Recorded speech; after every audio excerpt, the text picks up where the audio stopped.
জমি নিয়ে বিবাদ। বিজেপি বিধায়কের বাড়িতে গিয়েছিলেন সোরাহায়, তার আগেই ধারালো অস্ত্রের কোপ। গুরুতর আহত বিজেপির বুথ সভাপতি রামপ্রসাদ শিকদার। ঘটনার পর থেকে পলাতক বিজেপি কর্মী পলাশ ঢালি। স্থানীয় সূত্রে খবর, শনিবার সকালে একটি জমি সংক্রান্ত বিষয়ে জমির মালিক পলাশ ঢালির সঙ্গে বিজেপির সভাপতি রামপ্রসাদ শিকদারের ঝামেলা চলছিল। বিবাদ মেটাতে উভয় পক্ষ বনগাঁ দক্ষিণ বিধানসভার বিজেপি বিধায়ক স্বপন মজুমদারের বাড়িতে যান। অভিযোগ, সেই সময় জমির মালিক পলাশ ঢালি আচমকা ধারালো অস্ত্র নিয়ে রামপ্রসাদ শিকদারের উপর চড়াও হয়। এলোপাথারি কোপাতে শুরু করে, মাথায় আঘাত লাগে তার।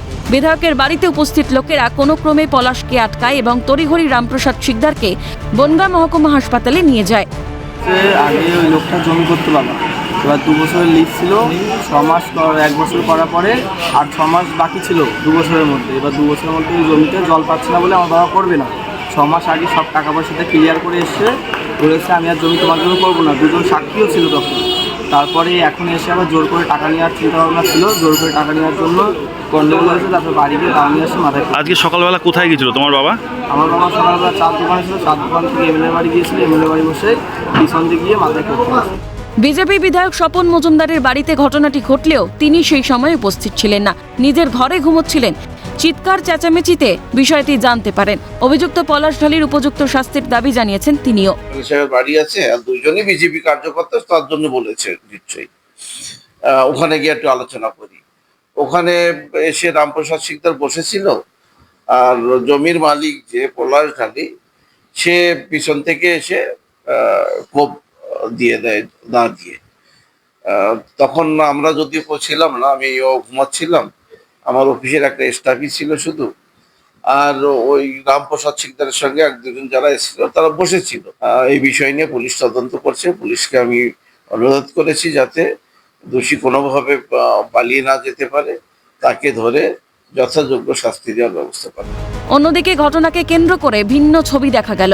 আহত বিজেপির বুথ সভাপতিকে হাসপাতালে নিয়ে আসে বিজেপি ও তৃণমূলের নেতারা। তাদের কথায় এখানে কোনো রাজনীতি নেই, বিপদের দিনে বন্ধুত্বের টানে রাজনীতি ভুলে পাশে দাঁড়াতে একজোট হয়েছি।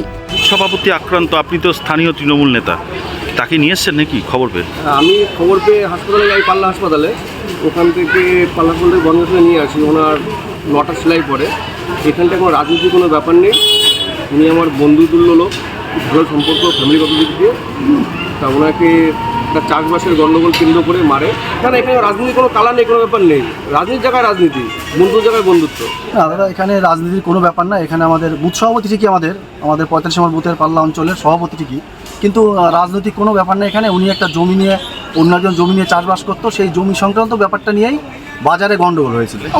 আমাদের লোক ছিল, তৃণমূলের আমাদের নেতা ছিল, আমরা সকলে মিলে আমাদের কোনো পাল্লা বাজারে কোনো রাজনৈতিকভাবে লড়াইটা রাজনীতি হয়, কিন্তু কোনো কারো বিপদে পড়লে সকলের পাশে থেকে, এটাই আমাদের রাজনৈতিক বার্তা পাল্লা অঞ্চল। এখন অভিযুক্ত পলাশ ঢালির খোঁজে তল্লাশি চালাচ্ছে পুলিশ। জ্যোতির্ময় চক্রবর্তী রিপোর্ট, ক্যালকাটা নিউজ।